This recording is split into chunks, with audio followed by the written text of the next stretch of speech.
En esta segunda parte de nuestra conversación con el pastor Richard Vega, abordamos uno de los temas más controvertidos en nuestra comunidad, la inmigración ilegal.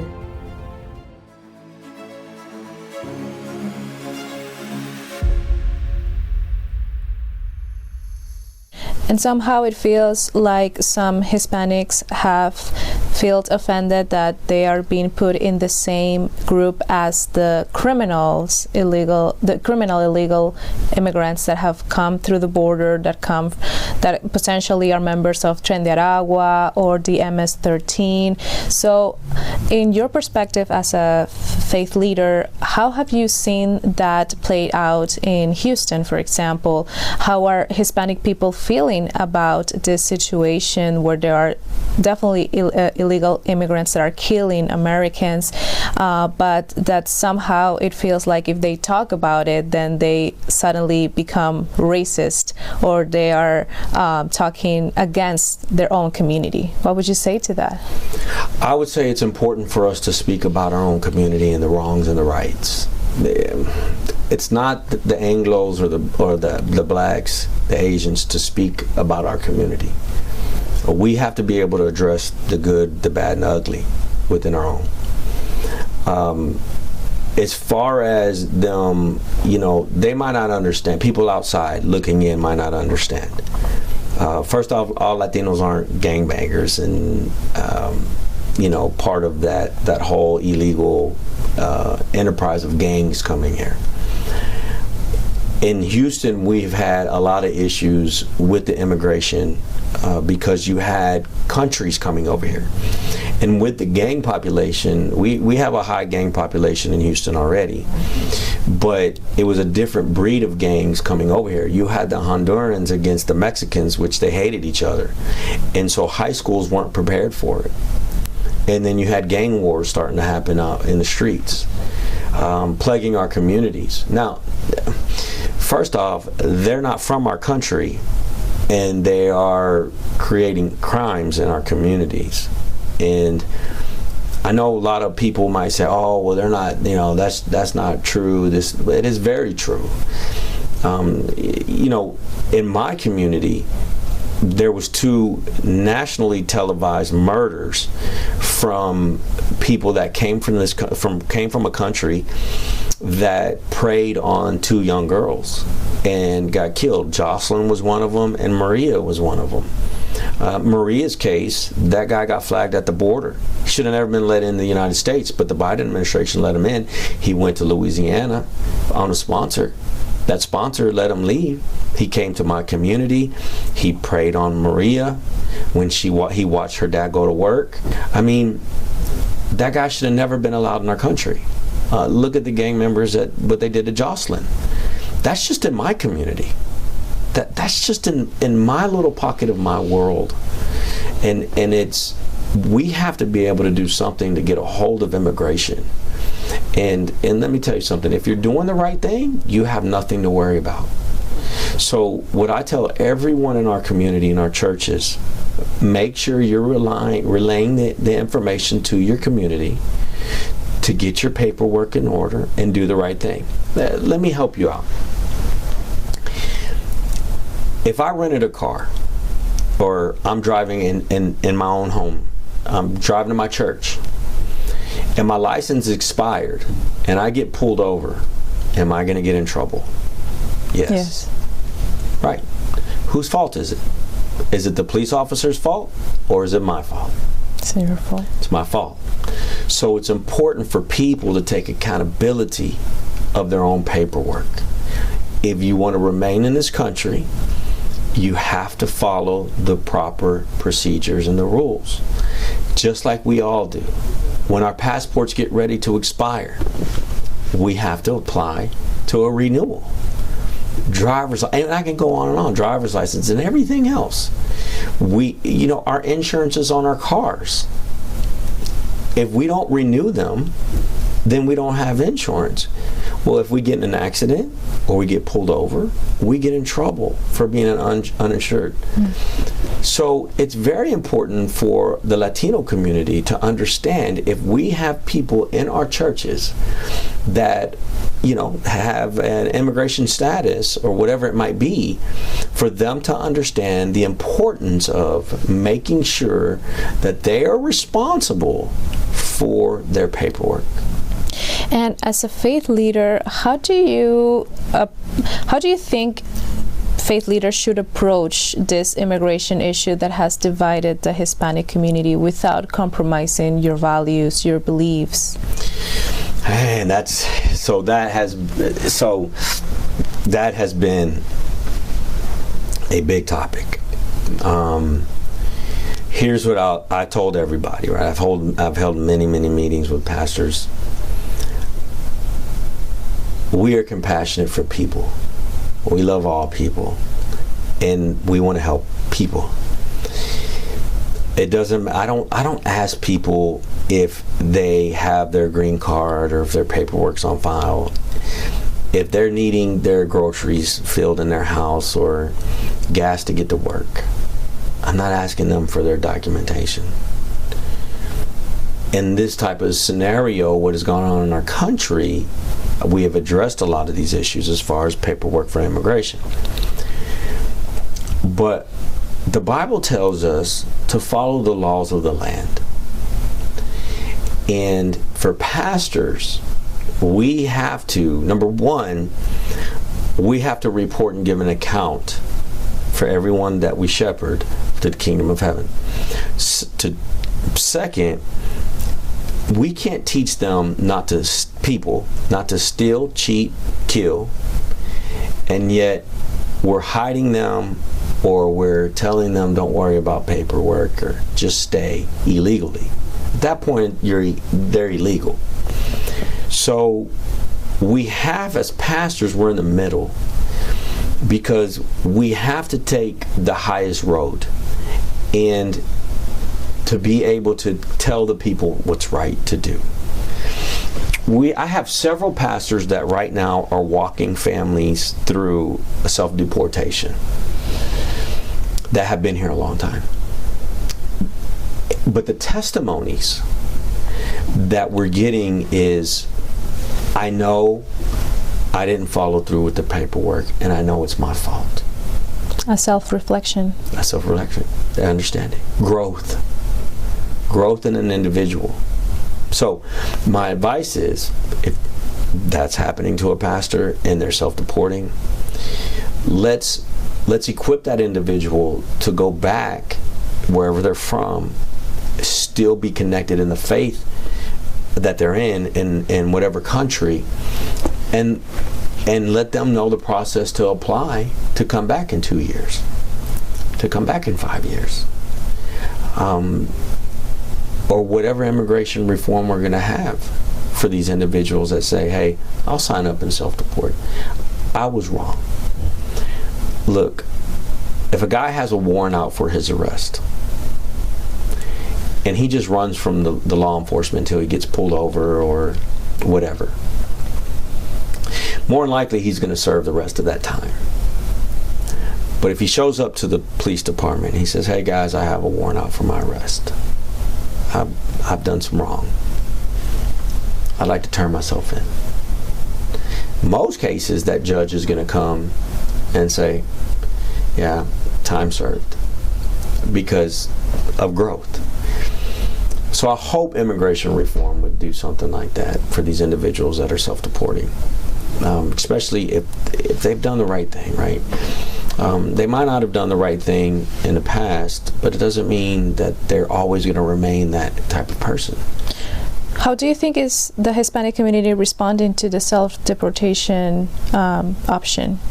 Very mixed emotions. Very, very mixed emotions. So at first, I don't know if anybody was doing it in the beginning. It probably took several weeks, if not months, for me to actually start hearing people that were actually self-deporting. Why? What changed? I think within the churches, the pastors were able to get the information out, and I think God started working on people. it goes back to discipleship and teaching people right from wrong. That's what we do with scriptures and sin, right? And if you know you're not doing the right thing, there's a conviction within your heart and your mind. How can I teach my kids to do the right thing if I'm not willing to do it? How can I tell them not to steal or lie or cheat when they know that I'm lying and cheating every day from the United States government when I'm an illegal? And living in fear. And that's got to be, I mean, that is probably one of the biggest things, right? Living in fear that creates anxiety. Going to the store, just driving to the store, a police officer gets behind you. I mean, that's self-anxiety that doesn't need to be there because of you. You created it. But I'm hearing a lot more stories of a lot of people self-deporting. From your perspective as a Hispanic faith leader, how would you assess President Trump's first 100 days? What stands out to you as success, and where do you see room for improvement? Oh, wow. Well, success definitely, Doge was, I think, remarkable. You see a lot of states now wanting to Doge their own states, in counties and cities, and which it all needs to be done, right? Uncovering a misuse of governmental funds, the people's money being misspent from from condoms to rats to, I'm talking millions and billions of dollars that was misspent of the people's money. So I think that was a major, major, major win for the American people. I know a lot of people don't like this particular topic because we're going through the early stages, the infancy stages of tariffs. But tariffs is a great thing once it's all done. So it's going to allow the U.S. economy to grow, right? It's going to bring jobs back, manufacturing jobs back to our country to allow the American people to thrive. Countries have taken advantage of American people for 40, 50, 60 years and have taken advantage of us. And, we at one time was a thriving country off of manufacturing, and we have outsourced everything, and I get it, it's American people's fault as well, but enough is enough. We have to be able to draw the line in the sand, and I think that's a major, major, major win as well. What we're doing with RFK, with the health department, these are major, major wins. I also think that with the stuff that he's getting ready to amp up with the military is another major, major win, right? As a veteran yourself, you must be very proud of the record of recruitment that's happening. Absolutely. Build up our military. Look, America is what it is because of our armed forces. All right? If we don't have nobody to protect us, we're going to get invaded. I think it's amazing to see the recruitment levels to where they're at, right? It's important that we're able to fill those slots and be able to have men and women to defend our nation. I also think that the Israel hostage stuff that's gone on with President Trump was remarkable on how he handled that. And is doing a good job. I think he signed over 1,000 executive orders. What do you think about the border situation? Where would you place it in the rank? Would you say it's a success, is still going on, or needs improvement? All. I think all. Okay. So major success, big win, huge win, right? But still needs improvement. In what ways? Well, he's gotten control of it, right? We need to be able to secure the border all the way across from everywhere, the whole entire United States, from the Canadian border, Mexican border, and build the morale back with our border patrol. When the Biden administration came down and started opening up the gates, in 2021, in November, December, I went down to the border. And the morale was just so low amongst Border Patrol. And going into 2022, same thing. And toward the border, did that whole thing because I wanted to be able to see. I didn't want to believe what was going on in the news. I needed to see it for myself. And it was just so sad that to see the Border Patrol agents not to be able to do their job. The Texas National Guard wasn't able to do their job. Police officers weren't able to do their job. And, they did that for years. And, you hear it over and over from Border Patrol agents, I didn't sign up for this, this is not what I wanted to do, They believe in something. When I was in the military, every day I put on that uniform. And I believed in that uniform. I believed in the American flag. I believe in our Constitution, our Declaration of Independence, the longest standing Constitution ever in history. And I believe in it. And I understand what they're saying when they put on their uniform. They believe in what they're doing. They're protecting our borders from the gangs that you've mentioned come in, right? From the rapists that I've mentioned. They're protecting us from those individuals. That's their job. They're also protecting the people that are coming across that are being extorted by the cartels and the coyotes that are coming over here, and protecting those women and children that have been raped and being brought over. Or how about the kids that are getting moved into human trafficking, right?